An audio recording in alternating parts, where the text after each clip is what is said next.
Listen closely, because what I'm about to tell you can change the way you move in this world.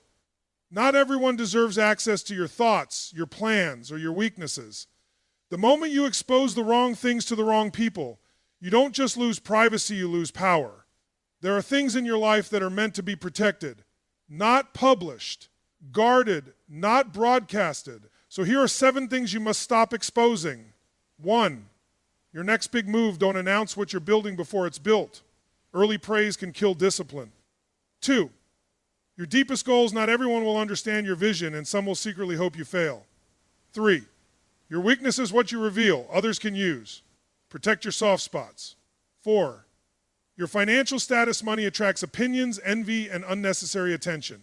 Stay quiet, stay focused. 5, your personal struggles, not every year is safe. Some people listen just to judge, not to help. 6, your relationships, the more public your relationship becomes, the more vulnerable it gets to outside influence. 7, your strategy for success, let results speak, not plans, not theories. Execution only. Not everything personal in your life is meant to be shared. And understanding this can completely change the way you grow, protect your energy, and move toward your goals. Most people make the mistake of thinking that sharing everything they think, feel, or plan creates connection or support. In reality, oversharing often creates distraction, vulnerability, and unnecessary resistance.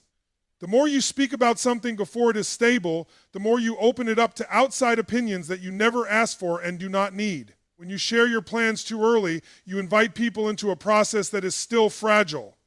At the beginning of anything meaningful, whether it is a goal, a business idea, a personal transformation, or a skill you are developing, there is uncertainty. That uncertainty is normal, but it is also sensitive. It needs time, repetition, and quiet effort to become strong. When you expose it too soon, you allow other people's doubts, fears, and experiences to interfere with your own belief. Even well-meaning people can plant hesitation in your mind without realizing it. A single negative comment can sometimes do more damage than weeks of self-discipline can repair. There is also a psychological effect that happens when you talk too much about what you intend to do. Your mind can trick itself into feeling like progress has already been made simply because you received attention or acknowledgement for the idea. You announce something, people respond, and suddenly there is a sense of satisfaction, but nothing has actually been built yet. This creates a gap between perception and reality, where your energy is spent on validation instead of execution. Quiet focus removes this trap. When no one knows what you are doing, there is no external reward system interfering with your internal discipline. Another important factor, pest protection from unnecessary judgment. Not everyone who hears your plans will see them through your lens. People evaluate based on their own limitations, experiences, and fears. If they have never done what you are trying to do, their advice may come from a place of doubt rather than possibility. Even if they are close to you, their perspective is still filtered through their own understanding of what is realistic. When you expose your early ideas, you are essentially letting unfinished work be judged by finished standards, and that is rarely fair or productive. Keeping things private in the early stages also strengthens your emotional resilience. When you are not constantly explaining yourself or defending your direction, you develop a stronger internal compass. You learn to trust your own judgment instead of relying on external approval. This builds confidence that is not dependent on applause or agreement. Over time, this internal stability becomes one of your greatest advantages because it allows you to move forward even when no one else sees the vision yet. There is also strategic value in silence. Anything that is not fully visible cannot be easily interrupted. The less people know about your exact steps, the less they can interfere, copy prematurely, or discourage you at critical moments. Progress made in silence tends to be more focused, less influenced by outside noise, and more aligned with your actual intentions rather than public expectations. Ultimately, keeping certain things private is not about secrecy for its own sake, but about protection, focus, and strength. It is about giving your ideas and goals the space they need to mature without being exposed to unnecessary pressure. When you learn to hold your vision quietly, you give yourself the freedom to develop it fully before the world has any say in it. Sharing your goals too early can feel motivating at first, like you are locking in accountability or inviting support. But in reality, it often creates a hidden trade-off that most people don't recognize until it slows them down. A goal is not just a statement of intent, it is a fragile internal commitment that needs time to develop into consistent action. When you speak about it too soon, you move it from a private internal drive into a public identity too early, and that shift can change how your mind behaves around it. At the beginning, a goal is still forming. It exists more as emotion and possibility than structure. In that stage, discipline has not yet been built, habits are not yet in place, and obstacles have not yet been solved. This is exactly when focus matters most. But when you start telling people about it, you begin to experience a sense of premature completion. You receive reactions, encouragement, maybe even admiration, and your brain interprets that attention as progress. It creates a subtle illusion that you are already moving forward simply because the idea is now socially acknowledged. This is one of the most underestimated psychological traps. External validation can temporarily replace internal execution. Instead of spending that energy building systems, solving problems, and taking consistent steps, part of your mind starts feeding off the identity of being someone who is going to do it. The label starts to feel real before the result exists. And when identity satisfaction arrives early, urgency quietly decreases. Another issue is that once a goal is spoken aloud, it becomes mentally shared space. You are no longer holding it privately in your own mind. You are now carrying it in front of other people's expectations. That changes your emotional relationship with it. Now you are not just working toward a goal, you are also subconsciously managing how others perceive your progress. This creates pressure that can either push you or slow you down depending on your mindset, but most often it introduces hesitation because failure starts to feel more visible. There is also the problem of inconsistency during the early phase of growth. Almost every meaningful goal involves trial, error, and adjustment. You will change direction, rethink strategies, and sometimes restart entirely. But when too many people already know your plan, those necessary adjustments can feel like setbacks instead of normal development. You might hesitate to pivot simply because you don't want to explain yourself again or appear inconsistent. That hesitation can lock you into weaker strategies longer than necessary. Keeping goals private at the start preserves flexibility. It allows you to refine your approach without outside commentary influencing your decisions. You can test ideas without pressure, fail without explanation, and rebuild without judgment. This freedom is essential because early progress is rarely linear. It is messy, unpredictable, and often invisible from the outside. Another subtle effect is emotional dependence. When you share a goal and receive encouragement, you may be to rely on that external support for motivation. But motivation that depends on others is unstable. People lose interest, forget, or move on, and when that happens, your drive can drop with it. On the other hand, when your goal is private, your motivation has nowhere to come from except within you. That makes it more stable, more consistent, and more resistant to external change. Ultimately, keeping goals to yourself in the early stages is about protecting the purity of your execution. It is about ensuring that the energy meant for building is not spent on talking, explaining, or emotionally processing other people's reactions. When a goal is still new, it needs silence, repetition, and focus more than it needs recognition. When you expose your weaknesses too openly, you are handing over information that can shape how people treat you, respond to you, and even limit what they believe you are capable of. Everyone has weak points, moments of doubt, areas of insecurity, gaps in skill, emotional triggers, or past experiences that still carry weight. The issue is not having weaknesses, it is how and when you reveal them and to whom. In most social environments, information is not neutral. It is interpreted, stored, and often used sometimes consciously, sometimes not. When you openly share your vulnerabilities with people who have not earned your trust, you are essentially giving them a map of where you can be influenced. Even if most people do not intend harm, human nature tends to categorize others quickly. Once someone sees your weakness, there is a strong chance they will remember it longer than your strengths. That is how perception works. Strength is expected, weakness is remembered. There is also a subtle shift that happens in how people respond to you once they know your soft spots. Some may become overly cautious around you, treating you as fragile rather than capable. Others may lose respect without ever admitting it, because in their mind they now associate you with limitation. And in less healthy dynamics, some may even use that information to gain advantage in disagreement, competition, or persuasion. It does not always happen in obvious ways, but it shapes interactions over time. Another important aspect is emotional exposure. When you repeatedly express your weaknesses to others, you reinforce them internally. The more you speak about limitations, fears, or insecurities, the more real and fixed they can feel in your own mind. Instead of working on them quietly and steadily, you risk turning them into part of your identity. What begins as a temporary challenge can slowly become a label you carry, especially if you keep repeating it in conversations. There is a difference between self-awareness and public vulnerability. Self-awareness is internal clarity. It allows you to understand what needs improvement so you can work on it. Public vulnerability, especially when unnecessary, turns that internal process into external entertainment. Or discussion. Not every problem needs to be spoken out loud to be solved. In fact, many weaknesses are best handled in private, where you can experiment, fail, adjust, and improve without judgment or interference. Another layer to this is the effect on confidence. Confidence is not built by declaring that you are confident. It is built through repeated private wins over your own limitations. When you expose your weaknesses too early, you may unconsciously start performing for approval instead of improving for mastery. Instead of focusing on growth, you start managing impressions. That shift weakens your ability to act freely and make honest mistakes, which are necessary for real improvement. This does not mean you should hide everything or never open up to anyone. Trust and genuine connection still matter deeply, but discernment becomes the key. There is a difference between sharing with someone who can support your growth and sharing with people who will simply consume the information. One helps you evolve, the other disperses your energy and weakens your position. Strategically, keeping certain weaknesses private allows you to work on them without interference or external labeling.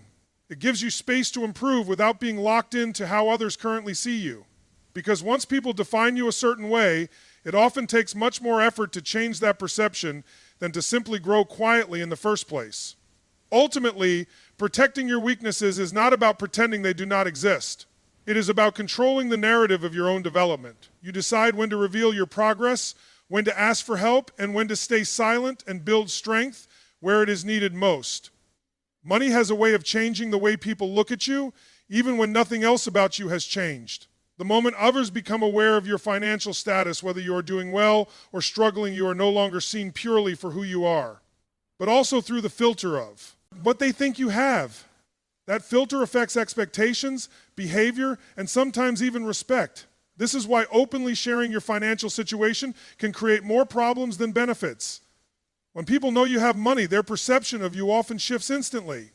Some may become overly interested in your life, not because of genuine connection, but because of curiosity or opportunity. Others may start to expect more from you, whether it is generosity, support, or financial help. Even relationships that were once simple can become complicated once money enters the awareness equation. You may find yourself being treated differently in subtle ways, more requests, more assumptions, or more pressure to maintain a certain image. On the other side, if people perceive that you are struggling financially, that information can also affect how they interact with you. Some may unconsciously lower their expectations of you. Others might treat you with less respect, even if they don't intend. D2. Financial struggle, when exposed, can sometimes become a label that limits how others see your potential, regardless of your actual abilities or ambitions. This is why privacy around money is not just about secrecy, it is about protecting perception.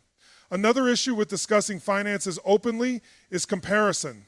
The moment your financial status becomes known, it invites measurement. People start comparing their situation to yours, and you start comparing yours to theirs. This comparison can create unnecessary tension in relationships, especially among friends, family, or colleagues. Instead of focusing on shared growth or mutual support, conversations can subtly shift toward who has more, who is progressing faster, or who is behind. These comparisons rarely lead to anything positive. They often create distance, insecurity, or quiet competition. There is also a psychological effect on yourself when you talk too much about money. It can shift your focus from building wealth to managing. In G, perception around wealth. Instead of concentrating on improving skills, increasing value, or making better decisions, part of your attention gets pulled into how your financial status is being received by others. That distraction can dilute your energy and slow down real progress. Privacy in financial matters also gives you stability. When fewer people know the details of your situation, fewer people can influence your decisions based on incomplete understanding. Advice becomes more objective because it is not colored by assumptions about your income or lifestyle. You also gain freedom to make financial moves without external pressure or unnecessary commentary. This is especially important when you are making changes, investments, or rebuilding periods where clarity and focus matter more than opinions. There is another subtle advantage: control over your own narrative.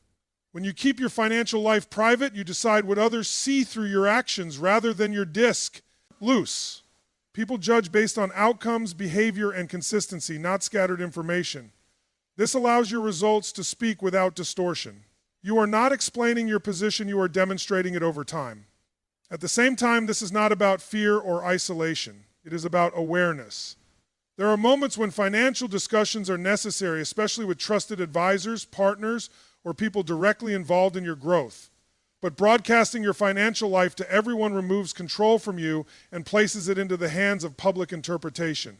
Ultimately, keeping your financial status private is about protecting your peace, your relationships, and your focus. Money is sensitive information because it influences perception faster than almost anything else.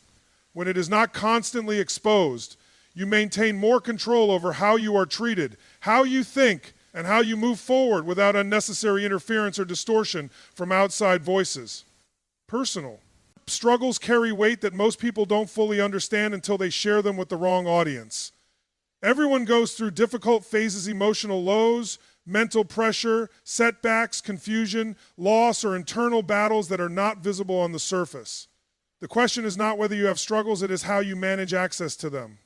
Because once your struggles become public knowledge, they stop being just experiences you are moving through and start becoming stories other people interpret, judge, and sometimes repeat. When you openly share your personal difficulties with others, you are placing something deeply sensitive into an environment that may not be equipped to handle it properly. Not every listener is a supporter. Some people listen with empathy, but others listen with curiosity, comparison, or even entertainment in mind.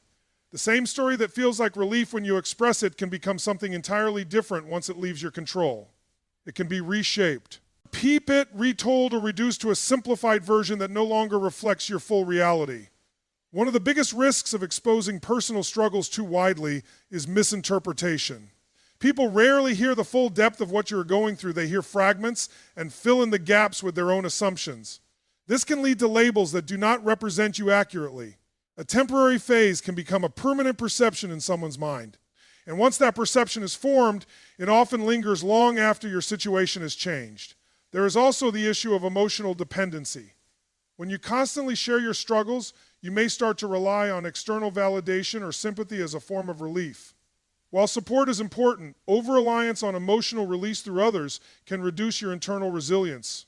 Instead of processing and working through challenges privately, you may begin to seek comfort through repeated explanation. This can slow down actual problem solving because energy is spent expressing pain rather than addressing it. Another subtle effect is loss of control over your own narrative. Your personal struggles are part of your private development process. When they are exposed, they can become part of how others define you, even if those struggles no longer reflect your current state.